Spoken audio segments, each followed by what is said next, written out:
And you guys, not to give too much away, but I know some people are probably thinking, how in the world did you deal with the insanity that you had coming towards you or was faced with in that trashy area?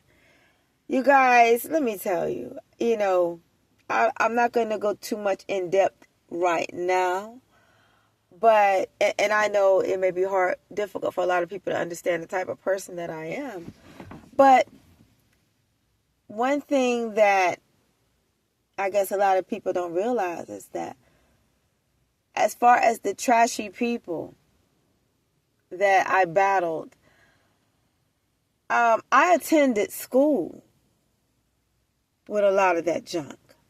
So from even the time from elementary school on up, that's what's been around me. There was always somebody with too much mouth, or somebody trying to go for bad, or somebody trying to mock you or pick at you. They're jealous of you. They watching you. They stalking you. They following you. They feel competitive with you, or perhaps, or something. So when you grow up around those types of dysfunctional people or demons, I don't want to say you become accustomed to it, that somebody will become accustomed to it, but it's kind of like you just know how to handle the situation, I would think. It's kind of like the people around me were just absolutely, positively dysfunctional. That schoolhouse was dysfunctional. I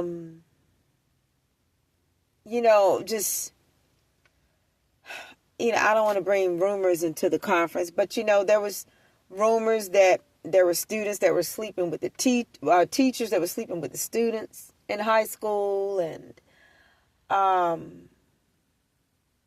y'all, and I don't want to put anybody out like that because I know how people lie on people, so I'm not going to go elaborate with that.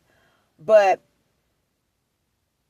the dude that it was said was sleeping with the teacher it was also said that he was a rapist. And he got killed in a bad car accident, obviously bad, and the only thing I could think about was karma. Karma. I'm not, I don't, how could I put it? I don't doubt what people said about him, because he was the type of person that thought he was all of that. Now, I didn't know him. And to me, he wasn't good looking. It wasn't nothing special about him. But I knew he thought he was the it dude. And I knew that it had been said that he was a rapist.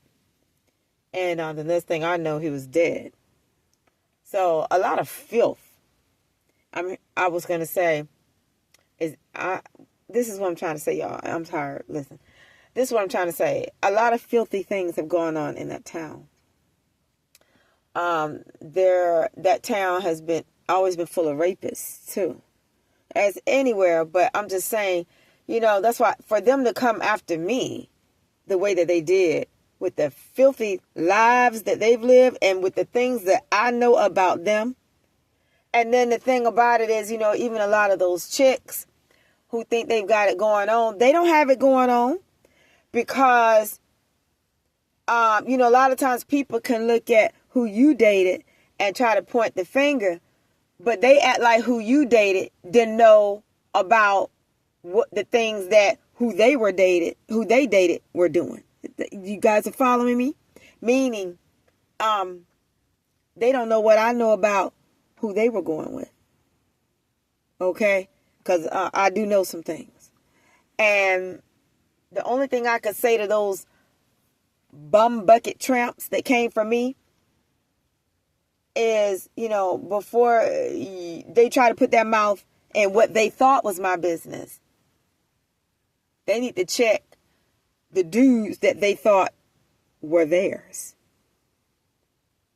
Because a lot of them tried to portray it like they had it going on, but no. Because whereas they thought they were the main squeeze, well, perhaps there was some other chick out there that thought the same thing. Straight like that.